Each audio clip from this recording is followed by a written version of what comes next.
The DCU is officially in its comeback era, and it's kicked off with a bang. Yep, we loved Superman here at SLUURP, but let's be real, it's hard to ignore the big ol' superhero-shaped elephant in the room.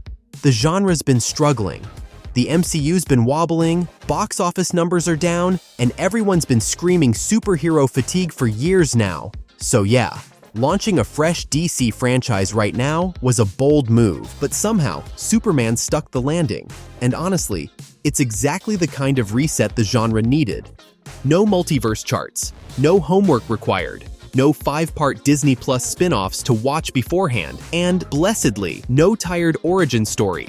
Just a bold new start for the DC universe that actually feels fun again. And against the odds, and a whole lot of pressure, Superman has already won over critics and fans in its opening weekend.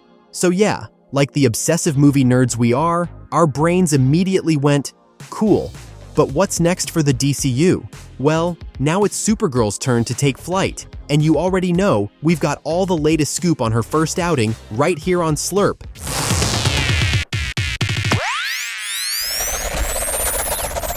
At the end of Superman, Supergirl crashes into the movie, literally. And subtlety? Yeah, that's clearly not her thing.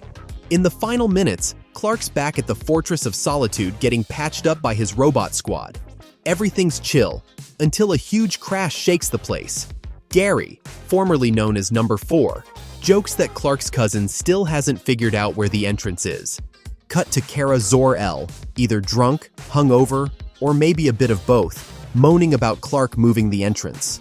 Clark, completely unbothered, casually explains that Kara's been off partying on red sun planets, because apparently Kryptonians can't get drunk under a yellow sun. So Earth's basically a buzzkill then, right?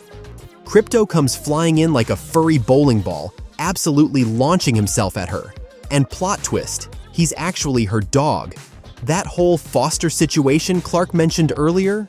Yeah, Krypto's technically Kara's, which honestly explains so much about both of them.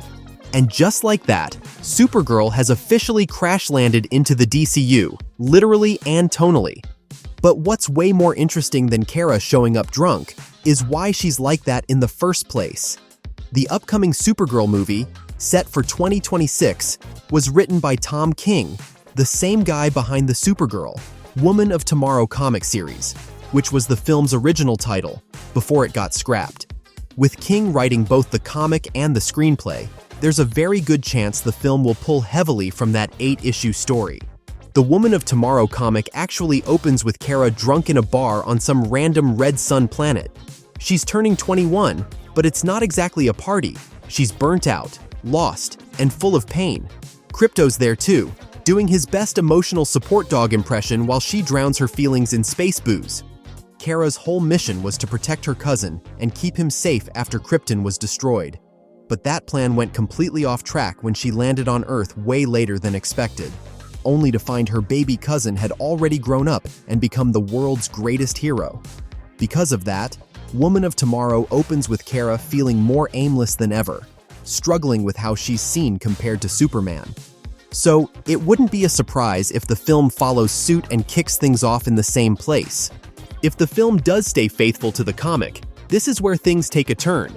Just as Kara's about ready to pack it all in, she's approached by a kid named Ruthie Mary Knoll, a noble space warrior, who wants help tracking down the people who killed her dad and wiped out her home. She wants revenge, and if Supergirl doesn't help her, she'll do it herself, whatever the cost, is how the comic officially puts it.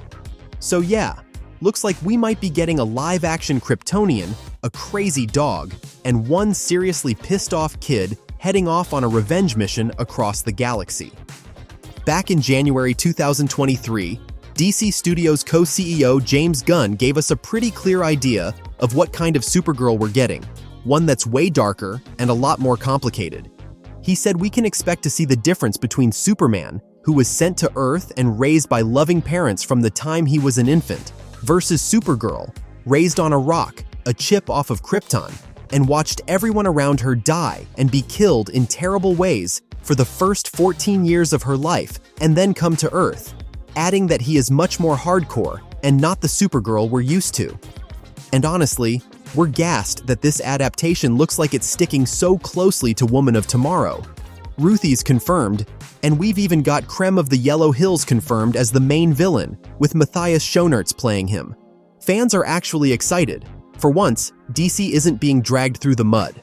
And let's be real, that alone feels like a win. We already know Matthias Schoenaerts is on the roster as Krem of the Yellow Hills, our main villain, and now the rest of the cast is starting to fill out the world around him. Eve Ridley, fresh off 3 Body Problem, is playing Ruthie Mary Knoll. Kara's parents, Zor-El and Allura Inzi, are being played by David Krumholtz and Emily Beecham, so we're probably getting some Krypton backstory folded in, or trauma. My guess is both. And rounding things out is Jason Momoa as Lobo. He's been pushing to play the role for years, calling it his dream part, and honestly, you can kinda get why. Motorcycles, smoking cigars, partying. He's literally built for it, so it feels like a no-brainer. And yeah, one thing fans keep circling back to is whether David Corenswet's Superman is going to show up. Nothing's been confirmed yet, but let's be real. If this is the start of a proper Supergirl arc in the DCU, it'd make total sense for him to pop in. Even just briefly, the same way Kara did at the end of Superman. A cameo feels likely, especially if they're setting up that cousin dynamic for future projects. But if this is the level DC's working at now, Marvel might be one flop away from quietly checking Chris Evans' availability. You know, just in case. Now, we want to hear from you. Have you seen Superman yet? Are you hyped for Supergirl? Got any unhinged theories or bold predictions? Drop them in the comments. And if you haven't already subscribed to SLUURP, you know what to do. Thanks for watching, and I'll see you in the next one.